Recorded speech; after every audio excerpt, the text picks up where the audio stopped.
Hey everyone, this is Athiya Zanab and today I'm going to explain class 8 chapter Macbeth by William Shakespeare. आपके book में जो chapter Macbeth है ये extract है William Shakespeare की एक नॉवेल मैकबेथ का ही। ओके, विलियम शेक्सपियर ने नॉवेल जो लिखी है मैकबेथ वो काफ़ी बड़ी है और उसका केवल एक्ट 5 सीन 1 आपकी बुक में दे दिया गया मैकबेथ नाम से ही। तो मैकबेथ नॉवेल की जो पूरी समरी है, पूरी जो स्टोरी है वो आपके बुक में नहीं दी गई है। आपके बुक में उस पूरी सी स्टोरी का एक छोटा सा पार्ट दे दिया गया है। तो उस छोटे से पार्ट को समझने के लिए आपको वो कहानी का प्लॉट समझना पड़ेगा, मेन आइडिया समझना पड़ेगा एंड थोड़े बहुत कैरेक्टर्स जो कि आपकी बुक में नहीं भी दिए गए हैं वो भी समझना पड़ेंगे, तभी आपको चैप्टर अच्छे से समझ में आ पाएगा। So without wasting time let's start Macbeth by William Shakespeare. In order to understand your story of the book very well, you must understand these characters. कहानी पूरी है स्कॉटलैंड की। मैकबेथ पूरी जो स्टोरी लिखी है विलियम शेक्सपियर ने, पूरा जो सीन रखा है, पूरा जो प्लेस चूज़ किया है वो स्कॉटलैंड का ही है। तो सबसे पहला कैरेक्टर है किंग डंकन, जो कि स्कॉटलैंड का राजा है। डंकन नाम है उसका, ठीक है। उसके बाद मैकबेथ, ये कौन है? ये डंकन का जनरल है। जनरल कहते हैं राजा द्वारा अपॉइंट किया गया कोई ऐसा सदस्य जिसको राजा स्कॉटलैंड पर हमला होने पर उसको लड़ाई के लिए भेजता हो, तो सेनापति कह सकते हैं आप। तो मैकबेथ जो है किंग डंकन का जनरल है। इसी तरीके से एक और जनरल है बैंको। बैंको भी किंग डंकन का ही जनरल है, लेकिन अगर मैकबेथ और बैंको को कंपेयर किया जाए तो किंग डंकन के करीब ज़्यादा कौन है? मैकबेथ, क्योंकि वो ज़्यादा बहादुर है। उसके बाद कैरेक्टर आया है lady Macbeth. Lady Macbeth is the wife of Macbeth. अलग से कोई नाम नहीं है इनका, इनको लेडी मैकबेथ बोला गया है। फाइन। नेक्स्ट कैरेक्टर है मैकपफ। मैकपफ हालांकि आपकी बुक में नहीं आया है, थेन ऑफ 5 करके आया है। ये 5 क्या होता है? स्कॉटलैंड की एक जगह है 5, ठीक है। देखो भाई, एक स्कॉटलैंड का पूरा राजा है डंकन, और डंकन अकेला राजा है तो पूरे स्कॉटलैंड में कई सारे एरियाज़ होंगे, कई सारी जगह होंगी, तो सब पे तो राज नहीं कर सकता, तो वो थेन अपॉइंट करता है। किंग से छोटे दर्जा होता है ये। किंग सबका राजा पूरे स्कॉटलैंड का, और स्कॉटलैंड के जगह जगह जो एरियाज़ हैं उसका जो मेन हेड होता है उसे कहते हैं थेन, उसका रैंक अच्छा होता है। तो Macduff is thane of 5। Fine. अब समझेंगे थोड़ा सा प्लॉट को, जिससे आपको अपना चैप्टर समझ में आएगा। देखिए, ये जो कहानी है स्टार्ट होती है एक वॉर से, ठीक है, लड़ाई से। नॉर्वे और आयरलैंड ने मिलकर हमला कर दिया है स्कॉटलैंड पर। तो अब आपको पता ही है, स्कॉटलैंड पर हमला हो गया है तो राजा किसको भेजेगा? ऑब्वियसली अपने जनरल्स को भेजेगा। तो मैकबेथ और बैंको को भेजता है पूरी सेना के साथ स्कॉटलैंड को बचाने के लिए। तो नॉर्वे और आयरलैंड से ये लोग की सेनाओं से ये लोग लड़ते हैं और वाकई जीत भी जाते हैं, क्योंकि होते ही बहुत बहादुर हैं। जब ये लोग लड़ के वापस आ रहे होते हैं तो रास्ते में इनको 3 चुड़ैलें मिलती हैं, ओके, विचेस। देखिए, विलियम शेक्सपियर की कहानी में जितनी भी नॉवेल्स उन्होंने लिखी हैं, ज़्यादातर नॉवेल्स में सुपर नेचुरल एलिमेंट्स का यूज़ किया है। सुपर नेचुरल एलिमेंट्स कौन होते हैं? भूत, चुड़ैल, आत्माएं, प्रेत, ये सारी चीज़ें, ठीक है, वो ज़रूर रखते थे अपने हर नॉवेल में। तो इसमें भी बताते हैं वो कि जब वो लोग वापस आ रहे होते हैं 3 चुड़ैलें मिलती हैं, और 3 चुड़ैलें इसको मैकबेथ को भविष्यवाणी करती हैं मैकबेथ के लिए, ठीक है। वो कहती हैं कि मैकबेथ, तुमको तुम्हारा राजा कॉर्डर का थेन बना देगा। कॉर्डर एक जगह है, जैसे 5 का थेन कौन है? मैकपफ। उसी तरीके से कॉर्डर भी एक जगह है और 5 से ज़्यादा बेहतर जगह है। तो ये कहती है कि पहली चुड़ैल कहती है कि तुमको तुम्हारा राजा कॉर्डर का थेन बना देगा, ओके। दूसरी जो चुड़ैल होती है वो कहती है कि तुमको थेन ऑफ कॉर्डर बनने के बाद तुम स्कॉटलैंड के भी राजा बन जाओगे, ठीक है, ओके। थर्ड जो भविष्यवाणी है वो मैकबेथ के लिए नहीं करती है, बल्कि वो बैंको के लिए करती है।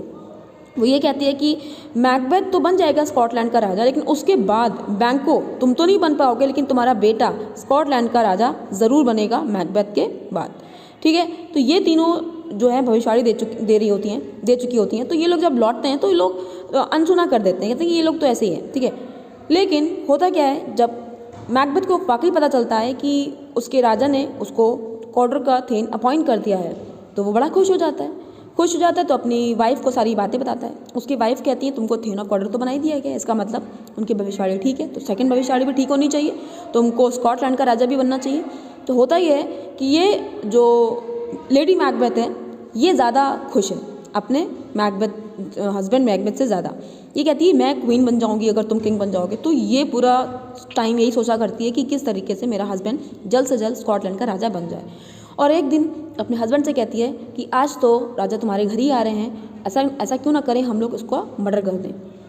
उसका हस्बैंड पहले मना करता है इसको, मैकबेथ, लेकिन लेडी मैकबेथ के कहने पर लेडी मैकबेथ इसको इतना उकसा देती है, लालच दिला देती है, फिर ये लोग तैयार हो जाते हैं और वाकई किंग डंकन को मार देते हैं। ओके, किंग डंकन को मारने के साथ साथ उसके जितने बॉडीगार्ड्स किंग डंकन के आसपास थे उसको भी मार देते हैं और लोगों को ये बता देते हैं कि ये जो इसके बॉडीगार्ड्स थे ना, इन्होंने ही किंग डंकन को मारा है, इसलिए मैंने इन बॉडीगार्ड्स पे गुस्सा होकर इनको भी मार दिया। किंग डंकन के 2 बेटे भी हैं, वो लोग डर के मारे भाग जाते हैं। क्यों भाग जाते हैं? उन्हें लगता है कि जिसने मेरे बाप को मारा है कहीं वो हमें ना मार दें, तो ऐसा हो जाता है कि वो दोनों भी भाग जाते हैं। 2 बेटों का नाम मैंने नहीं बताया, आपको जानने की ज़रूरत नहीं है। तो जब किंग डंकन मर गया, दोनों बेटे भी भाग गए, तो अब कौन राजा बनेगा? Obviously Macbeth. तो मैकबेथ राजा बन जाता है। ओके, राजा बन जाता है। अब आगे की कहानी आपको जानने की ज़रूरत नहीं है। आपकी बुक में क्या दिया गया है, जब ऐसा हो जाता है, मर जाता है, उसके बाद इसको खतरा लगा रहता है कि बैंकों का बेटा भी मुझसे गद्दी ना छीन ले, तो ये बैंकों को भी मार देता है। ओके, और साथ साथ मैकपफ, जो मैंने अभी आपको कैरेक्टर बताया था थेन ऑफ 5 का, मैकपफ को इस पर शक हो जाता है। तो ये क्या करता है, मैकपफ के भी पीछे पड़ जाता है। तो मैकपफ समझ जाता है और वहाँ से वो भी भाग जाता है, लेकिन मैकपफ की फैमिली वहीं रहती है। तो ये क्या करता है, मैकपफ की फैमिली को मरवा देता है।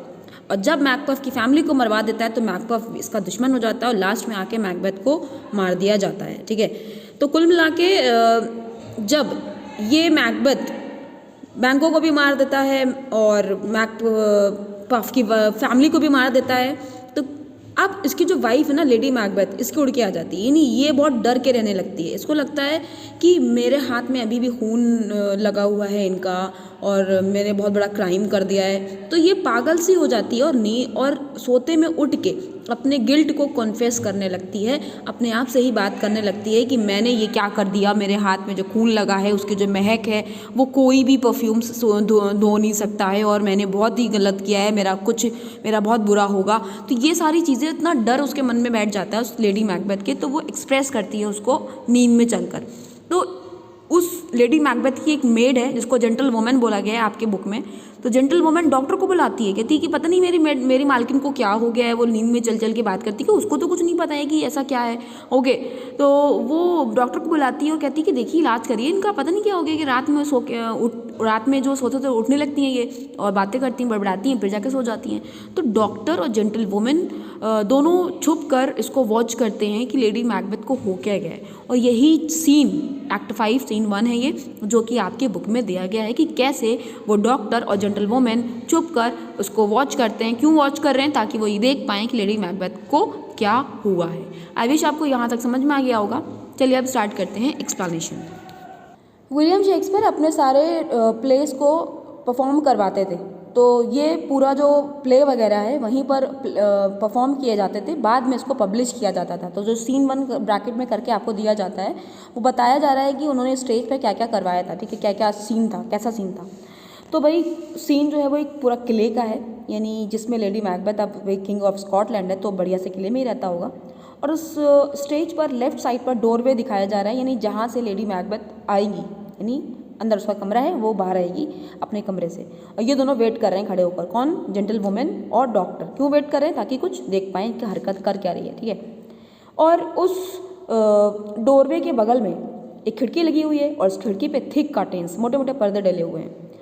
खिड़की के सामने एक मेज़ रखी हुई है और मेज़ पर कुछ फ्लावर्स हैं। मेज़ के चारों ओर कुर्सियाँ भी लगी हुई हैं। एक डॉक्टर एंटर होता है स्टेज पर, उसके हाथ में नोट पैड है। ये पूरा परफॉर्म किया जा रहा है। ठीक है, और स्टेज के बीच में ही एक वुमेन खड़ी हुई है। कौन है वुमेन? जेंटल वुमेन, वही मेड है लेडी मैकबेथ की। She keeps looking over her shoulder, यानी वो अपने कंधे उचका के देख रही है कि कब उसकी जो मालकिन है लेडी मैकबेथ है वो अपने कमरे से बाहर निकलेंगी और वो डॉक्टर को दिखा पाए कि देखो ये इस तरीके से चलती है, क्योंकि उसने बता रखा है कि आप यहीं खड़े रहिए मेरे साथ, मैं आपको दिखाऊंगी कि कैसे करती हैं रात को। ठीक है, तो ये हो गया सीन कि क्या चल रहा है। अब कॉन्वर्सेशन स्टार्ट होगी डॉक्टर और जेंटल वुमेन के बीच में और पूरा चैप्टर इन्हीं के कॉन्वर्सेशन पे ख़त्म हो जाएगा। बीच में डायलॉग्स आएंगे लेडी मैकबेथ के, जो वो नींद में बड़बड़ाएगी। फाइन, बात शुरुआत करता है डॉक्टर। डॉक्टर कहता है उस मेड से, उस जेंटल वुमेन से, मैं तुम्हारे साथ 2 दिन रुका, वॉच्ड विद यू मतलब स्टेड। आप नोट करते जाइएगा क्योंकि इसमें थोड़ा सा टफ लैंग्वेज लिखी, मैं आपको ईजी लैंग्वेज में बताऊंगी। मैं यहाँ तुम्हारे साथ 2 दिन ठहरा हूँ, यानी कि जेंटल वुमेन उसको 2 दिन से ठहराए हुए है और 2 दिन से वो नींद में नहीं जाग रही है। ये तीसरा दिन हो चुका है कि ये दोनों खड़े होकर उसका वेट कर रहे हैं उसके कमरे के बाहर। But can perceive no truth in your report, और जो तुमने रिपोर्ट मुझको दी मुझे उसमें कुछ सच नहीं दिख रहा है, यानी कि मुझे कोई एविडेंस नहीं मिल रहा है तुम्हारी बात का। तुमने बोला था कि नींद में चलती है, मुझे तो नहीं दिखा 2 दिन तक, ठीक है। When was it she last walked, अच्छा ये बताओ लास्ट टाइम तुमने कब देखा था कि वो नींद में चली थी। जेंटलवुमन जवाब देती डॉक्टर को, since his majesty went into the field, majesty बोला जा रहा है मैकबेथ को, मेजेस्टी कहा जाता है राजा को। उस वक्त राजा कौन है, डंकन तो मर चुका है, मैकबेथ राजा है ना। तो जब राजा मैकबेथ फील्ड पर गए थे, फील्ड यहाँ पे क्या है, वॉर, लड़ाई, यानी जब लड़ने गए थे, लड़ाई पे गए थे, तो ये अकेली थी। और मैंने ये नोटिस किया कि ये अपने बेड से उठी, ओके, और इन्होंने अपना नाइट गाउन पहना, throw her night gown upon her का मतलब है put on her night gown, fine.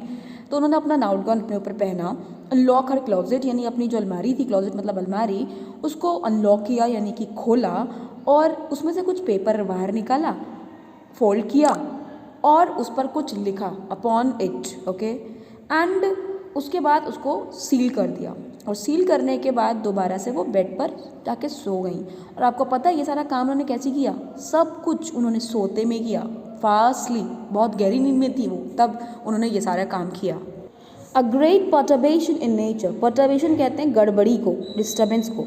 Nature में गड़बड़ी का मतलब कहना चाह रहे हैं डॉक्टर कि इट इज़ वेरी अननेचुरल, मतलब ये नेचर ये कहता है कि इंसान जब सोता है तो सोता ही है, सोते में क्या कोई ऐसे काम करता है जो जागते में कर सकता है, नहीं। तो वो कह रहे हैं कि it is very unnatural to receive at once the benefit of sleep and the effects of watching, यानी कि इंसान एक टाइम पे सो भी रहा हो और साथ साथ वो सारे इफेक्ट्स भी दिखा रहा हो जो वो जागते में करता हो, यानी कि सोने के साथ साथ वो काम करना कि जब आप जागे हुए होते हो, बड़ा अजीब है, इट इज़ वेरी अननेचुरल, ये मतलब इस लाइन का।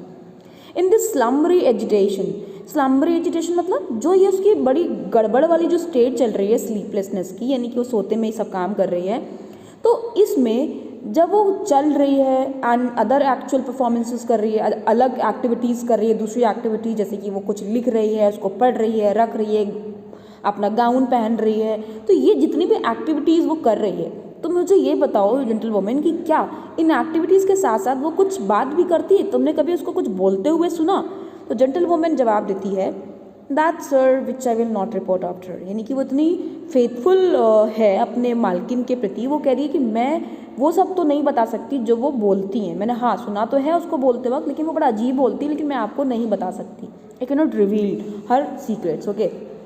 डॉक्टर जवाब देता है, यू मे टू मी, तुम्हें मुझे बताना चाहिए, and this most meet you should, most meet का मतलब है कि ये बहुत ही ज़रूरी है तुम्हें बताना, क्योंकि मैं उसको इलाज करने आया हूँ यहाँ पे, कि मुझे जानना है कि उसको क्या प्रॉब्लम है, तो तुम मुझे नहीं बताओगी तो फिर मैं इसको इलाज कैसे कर पाऊँगा। तो जेंटलवुमन कहती है, जवाब देती है, neither to you nor any one, यानी कि ना मैं आपको बता सकती हूँ जो मैंने उससे सुना है, मैं इसको नहीं कॉन्फ्रेस करना चाहती जो भी मैंने सुना है उनसे, क्योंकि मैं अगर बोल दूं मैं तो फंस जाऊंगी बोलकर, क्योंकि भाई मेरे साथ कोई मेरे साथ विटनेस ही नहीं है मेरी स्पीच को कंफर्म करने वाला, तो मैं तो नहीं बता सकती, ना मैं आपको बताऊंगी ना ही मैं किसी और को बताऊंगी, इसलिए तो मैंने आपको बुलाया है कि आप खुद सुनिए, ठीक है, शायद वो आज बोलें। और यही हुआ, लेडी मैकबेथ एंटर हो जाती है उस डोर हाउस से विद द टेपर, टेपर कहते हैं कैंडल को, एक कैंडल लेती हुई वो आगे बढ़ रही हैं। जेंटलवुमन आगे बोलती, लो यू हियर शी कम्स, यानी कि लो यू मतलब लुक, देखो उधर वो आ गई है, और this is our very guys, guys का मतलब होता है क्लोथ, यानी कि ऐसे ही वो हमेशा आती है, इन्हीं रूप में आती है, यानी कि हमेशा कैंडल पकड़ी रहती है, गाउन पहनी रहती है। Upon my life, upon my life का मतलब यहाँ पर है आई स्वेयर, मैं कसम खा के बता रही हूँ कि इतनी गहरी नींद में और ऐसे ही कपड़ों में वो रोज़ यहाँ पे आती है। ऑब्जर्वर, आप उसको देखिएगा कि वो क्या करती है। स्टैंड क्लोज मतलब कीप हिडन, छुप के देखिएगा, उसके सामने मत आइएगा, ठीक है। तो डॉक्टर कहता है, how can she by that light, यानी कि how did she get that candle, उसके पास कैंडल कैसे आ गई, क्या उठ के वो कैंडल ढूंढने बैठ गई। तो जेंटलवुमन जवाब देती है, नहीं, ये जो कैंडल्स होती है ना वो हम उसके बेड साइड पर रखते हैं, बाय हर का मतलब है बाय हर बेड साइड, उसके बेड के साइड में हम लोग रखते हैं, क्योंकि उसके ये ऑर्डर्स हैं, दिस आर कमांड, यानी कि ये मिस लेडी मैकबेथ की कमांड है, वो ये हमें ऑर्डर देती हैं कि हमेशा कैंडल उनके बेड के पास रखी होनी चाहिए, तो हम उनकी जो कैंडल्स हैं उनके बेड के पास रख देते हैं और यहीं से वो कैंडल लेके आई हैं। तो डॉक्टर कहता है कि तुम ये एक चीज़ नोटिस कर रही हो कि उसकी आंखें खुली हुई हैं। तो जेंटलवुमन कहते हैं कि हाँ मैं नोटिस तो कर रही हूँ, भले ही उसकी आंखें खुली हुई है लेकिन उसका सेंस काम नहीं कर रहा है, वो नींद में है। तो डॉक्टर कहता है कि अच्छा ये देखो कि वो अब क्या कर रही है, तो देखो तो किस तरीके से वो अपने हाथ मल रही है। तो जेंटलवुमन कहती है, it is an accustomed action. Custom कहते हैं आदत को, यानी कि ये वही काम है जो ये रोज़ करती है। She often does this thing, यानी क्या करती है वो, आती है अपने हाथ धोने लगती है। जैसे हम क्या हाथ धोते हैं रब रब रब करते हुए, रगड़ते हुए, वैसे ये करती है। और आपको पता है मैंने इसको कंटिन्यूसली 15 मिनट्स तक हाथ धोते हुए देखा है, रब करते हुए। तो इस तरीके से रब करती है जैसे वॉश करिए। क्वार्टर ऑफ एन आवर का मतलब होता है 15 मिनट्स। ओके, लेडी मैकबेथ अब बोलना स्टार्ट करिए कि वो क्या कह रही है, लोग बड़े गौर से सुनेंगे। तो कहती है अभी भी मेरे हाथ में निशान है। स्पॉट का मतलब है निशान, खून का निशान है। डॉक्टर कहता है जेंटल वुमेन से, हाँ मतलब सुनो, वो बोल रही है कुछ। I will set down. Set down का मतलब होता है राइट डाउन। मैं सब नोट करूँगा व्हाट कम्स फ्रॉम हर, यानी जो भी उसके मुंह से निकलेगा, जो भी वर्ड्स वो बोलेगी, मैं उसको नोट करूँगा। क्यों नोट करूँगा? टू सेटिस्फाई माई रिमेम्बरेंस, ताकि मैं याद कर पाऊँ उसको अच्छी तरीके से, ताकि मैं पूरा केस स्टडी करूँगा इसका। अब ये लोग आगे सुनते हैं लेडी मैकबेथ क्या कह रही है। लेडी मैकबेथ उसी स्पॉट्स को धोने में लगी हुई है। कह रही है बाहर निकलो मेरे इन हाथों से ए निशानों, यानी निशान की बात करी, इतने सारे खून कर रखे हैं उसने। तो वो कहती है कि यही सही टाइम है कि मैं इन निशान को धो दूँ। रात हो रही है, कोई नहीं दिखेगा मुझको, तो मुझे इसे धोना है, मुझे इसको अलग करना है अपने से। और वो जो नर्क है, जिस नर्क में मैं जाने वाली हूँ इस क्राइम को करने के बाद, कितना अंधेरा होगा उस नर्क में। मर्की मतलब dark. Fie my lord fie, यानी कि भड़ास निकाली। वो नॉनसेंस, मैंने ये सब क्या कर दिया है। फिर वो अपने आप को कंसोल करने लगती है, एक तरफ से डर रही है, फिर उसके बाद कहती है अ सोल्जर एंड अफ्रेड, मुझको क्यों डरना चाहिए, मैं तो राजा की बीवी हूँ, ठीक है, क्यों डरना चाहिए मुझको। और कौन जानता है हमारे इस सच को। None can call our power to account, यानी कि किसी की हिम्मत नहीं है कि हमें हमारे गिल्ट को साबित कर सके जो हमने किया है। Yet who would have thought, लेकिन किसने सोचा था कि जब वो किंग डंकन मरेगा इतना खून बह जाएगा कि मेरे हाथ में अभी तक उसका खून लगा हुआ है। यानी ये एक तरीके से पागल हो गई है, पागल वाली बातें कर रही है अपने से। डॉक्टर जो सब ये सब सुनता है तो वो पूछता है जेंटल वुमेन से, डू यू मार्क दैट, तुमने सुना वो क्या कह रही है। लेडी मैकबेथ को लोग आगे सुनते हैं, वो क्या कह रही है। कहती है थेन ऑफ फाइव की भी एक वाइफ थी। थेन ऑफ फाइव मैंने आपको बताया था, मैकपफ, जिसको मैकबेथ मरवा देता है। क्यों मरवा देता है? क्योंकि उसको लगता है कि मैकपफ इसके सच को जान गया है, किंग डंकन को इसी ने मारा था, तो उसको भी मरवा देता है मैकपफ को। लेकिन मैकपफ बच के भाग जाता है, तो मैकपफ की फैमिली को मरवा देता है ये। तो मिस मैकबेथ कह रही हैं थेन ऑफ फाइव की भी एक वाइफ थी, अब कहाँ है वो भी मर गई है। उसके भी जो खून मैंने हम लोग ने किया है, उसके भी निशान मेरे हाथ में है, वो कभी साफ़ नहीं हो सकते, अब कुछ नहीं हो सकता। यू मार का मतलब होता है रून। अपने आप से कह रही है कि ओ लेडी मैकबेथ, अगर तुम ऐसी करती रही तो तुम सब बर्बाद कर दोगी, तुम तो सबको शक दिला दोगी, तुम इतना क्यों चौंक रही हो अपने सब कामों पर। हो गया तो हो गया, तो कंसोल कर रही है अपने आप को। डॉक्टर कहता है ना लुक, देखो तो इसने करा क्या है, इसने कुछ ऐसा किया है जिसको नहीं करना चाहिए था, मुझे तो यही लग रहा है। ओके, जेंटल वुमेन इसके जवाब देती है डॉक्टर का, हाँ मुझे भी लगता है कि ये कुछ ऐसा बोल गई है जिसको इसको नहीं बोलना चाहिए था। ये अपने सीक्रेट्स को रिवील कर रही है, भगवान ही जाने इसके और क्या सीक्रेट्स हैं। तो लेडी मैकबेथ आगे फिर बात कर रही है, मेरे हाथों में जो निशान है ना खून के, उसकी महक नहीं जा रही है, चाहे मैं अरब का भी परफ्यूम यूज़ कर लूँ ना, तब भी ये मेरे हाथ की महक नहीं जाएगी। तो डॉक्टर कहता है कि कितनी बुरी कंडीशन है इसकी, कितनी जब वो ओह बोलती है तो सांस लेती है, आह भरती है। तो डॉक्टर कहता है बड़ा इसकी गहरी आह है, लगता है इसके दिल में बहुत ही भार छुपाया हुआ है। सोरली चार्ज का मतलब क्या होता है, बहुत ही इसके दिल में बहुत भार है, यानी कि बहुत सैड है, ये डिस्टर्ब्ड है। जेंटल वुमेन कहती है कि हाँ ये तो है, लेकिन मैं आपको एक चीज़ बताऊँ, मैं रानी बनने के चक्कर में इतना भार अपने दिल पर नहीं ले सकती, ठीक है, पता नहीं कैसे सब बियर कर रही है, मैं तो नहीं कर पाती।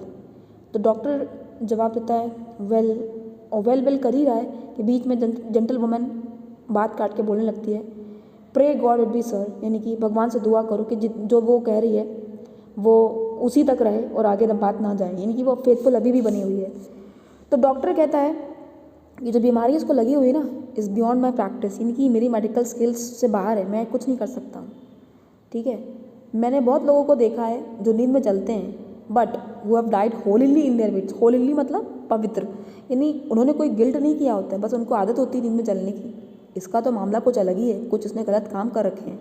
ओके, तो लेडी मैकबेथ आगे अपने से बात करने में लगी है, इन लोगों से बात नहीं करी, वो अपना बड़बड़ा रही है। लेडी मैकबेथ कहती है वॉश योर हैंड्स, अपने हाथ धो लेडी मैकबेथ, अपना नाइट गाउन पहनो और अपने को डरा हुआ मत महसूस करो। मैं तुम्हें फिर बता रही हूँ, बैंको तो मर चुका है, बैंको को दफनाया जा चुका है, वो दोबारा अपने कब्र से बाहर थोड़ी ना आ जाएगा। डॉक्टर जवाब देता एकदम चौंक जाता है, कहता है इवन सो, या ये भी सच है कि बैंको को भी इसी ने मारा था। तो धीरे धीरे डॉक्टर को पता चल रहा है। लेडी मैकबेथ आगे बताती है, टू बेड, अब तुम सो जाओ। यानी अपने आप से कह रही है to bed, o lady Macbeth अब तुम सो जाओ, देखो गेट पे कोई खटखटा रहा है, आओ जल्दी आओ और अपना हाथ मुझे दो, जो तुमने किया है उसको अंडर नहीं किया जा सकता, अनदेखा नहीं किया जा सकता, तुम जल्दी से जाके सो जाओ, कुछ गड़बड़ ना हो जाए। यानी अपने आप को कंसोल करने में लगी हुई है। डॉक्टर कहता है कि पूछता है जेंटल वुमेन से, क्या मतलब अब वो चली जाएगी, सोने चली जाएगी, अब कुछ नहीं करेगी वो? जेंटल वुमेन जवाब देती है हाँ, सीधे अब वो अपने बेड पे जाएगी और सो जाएगी। अब डॉक्टर अपना कंक्लूजन देता है उसकी इस हालत को देखकर। वो बोलता है फाउल विस्परिंग्स आर अब्रॉड, यानी खराब अफवाहें, विस्परिंग्स मतलब र्यूमर्स, फाउल मतलब ईविल, बुरी अफवाहें चारों तरफ फैल रही हैं और इसी वजह से इस पर गहरा असर है। Unnatural deeds do breed unnatural troubles, और इसकी जो हालत है मैं यही कह सकता हूँ कि अननेचुरल एक्टिविटीज़ अगर आप करेंगे तो इससे आपको अननेचुरली परेशानियाँ उठानी पड़ेंगी। यह अननेचुरल डीड ही तो है कि इंसान का खून कर दिया जाए। कौन नेचर में क्या ये है कि आप किसी का भी खून कर सकते हैं? No, it's not so. इसने अननेचुरल डीड किया है तो इसलिए इसको ट्रबल भी, इसको परेशानी भी अननेचुरल हो रही है। ये भी अननेचुरल है कि इंसान नींद में ज़्यादा कुछ काम नहीं कर सकता। So unnatural deeds do breed, जन्म देती है अननेचुरल ट्रबल्स को ही। Infected minds to their deaf pillows will discharge their secrets, यानी कि ऐसे दिमाग जो कि गंदे हैं, इन्फेक्टेड हैं, दूषित हैं, यानी उन दिमागों की बात हो रही है जिसमें कोई ना कोई गिल्ट भरा हुआ है, कोई ना कोई क्राइम करके बैठा है, तो वो अपने सीक्रेट्स को किससे रिवील करेगा? उन तकियों से ही तो रिवील करेगा जो बहरे हैं, जो सुन नहीं सकते। ओके, तो कहने का मतलब ये है कि ये जो चलते फिरते में, यानी कि जो नींद में चल रही है, ये वही कर रही है। यानी कि जब इंसान का दिमाग बहुत गंदा हो जाता है, वो अपना गिल्ट कहीं कॉन्फेस नहीं कर पाता, तो वो ऐसे ही करता है। और उसको फिजिशियन ने, डॉक्टर से ज़्यादा डिवाइन की ज़रूरत है। डिवाइन मतलब यहाँ पे गॉड, यानी भगवान की ज़्यादा ज़रूरत है इसको किसी डॉक्टर की ज़रूरत नहीं है। गॉड फॉरगिव अस ऑल, यानी कि भगवान हम सबको माफ़ करे, तुम इसकी देखभाल करना, जेंटल वुमन से कहता है। और इसके पास से वो सारी चीज़ें रिमूव कर देना जो जिससे ये अपने आप को अनॉय कर सकती है, अपने आप को मार सकती है, क्योंकि आगे चल के ये अपने आप को सुसाइड भी कर लेगी, इतना पागल हो जाती है ये। अनस्टिल कीप आइज अपॉन हर, और अपनी आंखें उसी पर रखना, बहुत ध्यान रखना इसका, बहुत परेशान है ये। और अब उसको गुड नाइट विश करता है, और गुड नाइट विश करते हुए कहता है कि मेरा माइंड आज बिल्कुल बिविल्डर्ड हो गया है, ऐसी तैसी कर दी है इसने मेरे माइंड की। मैंने ये केस फर्स्ट टाइम देखा है, एंड अमेज माई साइट, और मुझे अपने आंखों पर यकीन नहीं हो रहा, इसने मेरी आंखों को भी चौंका दिया है। ठीक है, ऐसा मैंने कभी नहीं देखा। I think but dare not speak, मेरे पास कहने के लिए बहुत कुछ है, बहुत सारी राय हैं, लेकिन मैं कहूँगा नहीं। ये राजा की बीवी, मैं क्यों पंगा लूँ? मैं बहुत कुछ कहना चाहता हूँ लेकिन मैं कह नहीं सकता। पलट के जेंटल वुमेन भी उसको गुड नाइट विश कर देती हैं और डॉक्टर वहाँ से चला जाता है। यहीं पे आपका चैप्टर खत्म हो जाता है। आई विश आपको समझ में आया होगा। एक्सप्लेनेशन अच्छा लगा हो प्लीज़ सब्सक्राइब करिए for more videos. Thank you for watching.